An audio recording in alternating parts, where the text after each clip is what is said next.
Estamos a 95 dias do primeiro turno das eleições municipais deste ano. Muitos candidatos e partidos já estão se organizando para disputar prefeituras e câmaras municipais. Vamos então agora conversar um pouco mais sobre a situação política em Minas com o nosso comentarista Orion Teixeira.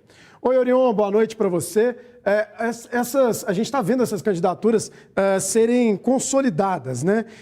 Então, você acha que ainda é cedo? A gente já tem essa consolidação? Como é que você está vendo esse cenário? Boa noite. Boa noite, André. Boa noite a todos. Olha, o quadro já está bem definido e não há mais espaço para surgirem novas candidaturas, até porque há prazos legais que precisam ser cumpridos e não podem ser alterados. Estamos caminhando aí para um número recorde de candidaturas a prefeito na capital mineira. Deveremos ter coisa de 10 candidatos, apesar aí do cenário desfavorável. Por quê? Primeiro, falta dinheiro para financiar as campanhas. Segundo, o tempo de campanha é curto, menos de 50 dias. E terceiro, há uma candidatura mais bem pontuada nas pesquisas, que é a do prefeito Alexandre Calil, do PSD. As chances da oposição parecem ser reduzidas nessa fase de pré-campanha. Pode até melhorar durante a campanha, mas a oposição fez o dever de casa, não iniciou esse processo aí de se organizar, de se preparar no início da atual gestão. E a pandemia, Orion, qual deve ser o impacto, né, nas candidaturas para essa eleição? Olha, André, o impacto pode ser muito significativo, aí de acordo com a população eleitorado, baseada aí na dedicação e no combate à pandemia, se identificar que houve mais ou menos compromisso. A preocupação com os rumos da economia mexe muito com as pessoas, mas a maioria se identifica mais com o cuidado com a saúde, com a preservação da vida. Afinal, nós todos temos medo aí dessa doença, de seus riscos e ameaças. E um outro assunto é a questão da reforma da Previdência, né? A reforma já está, o projeto, inclusive, na Assembleia, mas também tem os municípios tendo que entrar nessa história. Você acha que tem essa possibilidade de entrar na pauta, já que a gente está falando de um ano eleitoral, mas tem toda aquela demanda do governo federal? Como é que está essa questão também, pensando em Belo Horizonte e nas outras cidades? Tem que entrar na pauta sim, viu, André? São apenas 48 dias de prazo que o governo federal deu para estados, não só de Minas Gerais e outros estados, outros 5 estados, e os municípios do país todo para fazerem a sua reforma da Previdência. O assunto hoje voltou à pauta da Assembleia Legislativa na Comissão de Trabalho e Previdência, onde há maior resistência ao projeto do governador Romeu Zema. Ninguém gosta de contrariar o eleitor, muito menos o servidor, em época de campanha eleitoral, mas a reforma da Previdência é inevitável. Então, ela tem que ser feita apesar do contexto aí da pandemia e da campanha eleitoral. Muito obrigado, Orion, mas por enquanto, eu vou fazer um pouco diferente, nós vamos fazer um pouco diferente dessa vez. Você fica comigo, porque hoje a gente está recebendo aqui no Jornal Band Minas, aqui no estúdio, o Matheus Simões, secretário-geral do governo de Minas, para uma conversa sobre a situação no estado. Secretário, boa noite.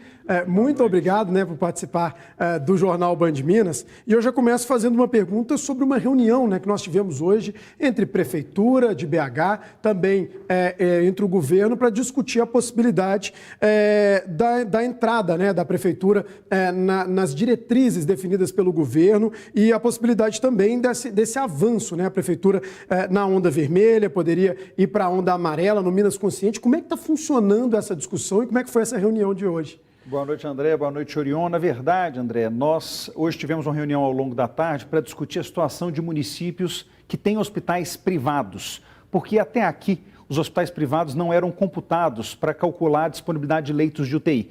Mas hoje, percebendo que os hospitais privados começam a ter menos demanda do que os públicos, essa doença tem um comportamento curioso, né? No começo, as pessoas mais ricas foram atingidas, agora a população mais pobre é atingida. Então, os hospitais privados estão começando a se esvaziar e a gente vai permitir às cidades que tenham hospitais privados que contem esses leitos para a sua classificação dentro do Minas Consciente. Isso deve mudar a situação de Belo Horizonte, de Juiz de Fora, de Uberlândia, cidades maiores que têm uma grande rede de assistência privada, permitindo que o comércio continue aberto nessas cidades. A gente falou, né, ao longo do jornal dessa situação da pandemia, segue avançando em Minas, né, também em Belo Horizonte, e hoje, infelizmente, um número recorde de mortes com 170 óbitos. Como é que o senhor vê a situação atual mesmo, o cenário atual da pandemia em Minas Gerais? Apesar da gente ter contabilizado 170 mortes hoje, se a gente pensar que ontem nós contabilizamos 17, a gente percebe que isso é o delay de lançamento dos municípios nos dados. Nós continuamos desde o dia 15 observando uma ligeira redução do número médio de mortes por semana. Nós estamos vivendo agora o que já era esperado, o platô da pandemia, mas eu chamo a atenção para o fato de que Minas é o estado com o melhor resultado em todo o país de número de óbitos por 100 mil habitantes e que nós continuamos tendo muito menos óbitos que os nossos estados vizinhos. Então, é um bom resultado, com muito lamento da nossa parte pelas mortes que já aconteceram, mas com a certeza de que a demanda hospitalar está sob controle e que Minas vai conseguir passar por isso. Se a gente está falando de saúde, a gente deve falar também em investimentos. E uma crítica que é feita é que Minas Gerais seria o estado que menos investiu, né? Aquela questão 7,7%, e até na própria Constituição é definida ali como 12%. Claro, a gente ainda não chegou no fim do ano, mas a gente está enfrentando uma pandemia. Como é que o senhor encara essa crítica? Uma crítica, por exemplo, de que o estado teria testado pouco ou que menos testou, apesar dos números em termos de mortes, por exemplo, serem números positivos? Eu encaro a crítica desolado com o fato de que Minas não tem dinheiro. Mas essa realidade não é uma realidade desse ano, nem uma realidade da pandemia. O segundo estado que menos investiu foi o Rio de Janeiro, outro estado que também está completamente quebrado, como é o nosso caso. Mas observe a diferença de Minas para o Rio. Nós investimos pouco, mas tivemos gestão e conseguimos controlar a pandemia. Temos muito menos mortos do que o Rio de Janeiro. Não tivemos estafa hospitalar. Então eu chamo a atenção para a eficiência do gasto que foi feito. Seria bom que a gente tivesse mais recursos, mas infelizmente eles não estão disponíveis. Orion, participe da nossa conversa, a sua pergunta. Prazer, secretário. Boa noite. Bom, desde a chegada do senhor ao governo, a gestão, a gente reconhece que mudou, ficou mais assertiva na condução e na comunicação, embora o governo converse pouco com a imprensa ainda. Mas uma dessas mudanças foi que o governo assumiu mais seu programa de governo que o elegeu. Então saiu do papel a reforma da Previdência, apesar dos atrasos. Mas e as privatizações não saíram do papel? Por quê? O governo mudou de ideia ou chegou à conclusão de que elas não são necessárias? Se sim, quais empresas devem ser privatizadas na atual gestão?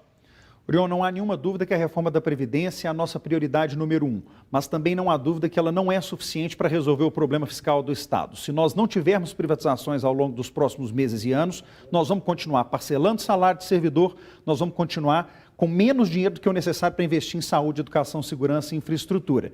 A Codemig é a primeira empresa a ser privatizada e o projeto de lei para a sua privatização já está na Assembleia. Mas nós temos outras empresas que vão precisar também seguir o mesmo caminho.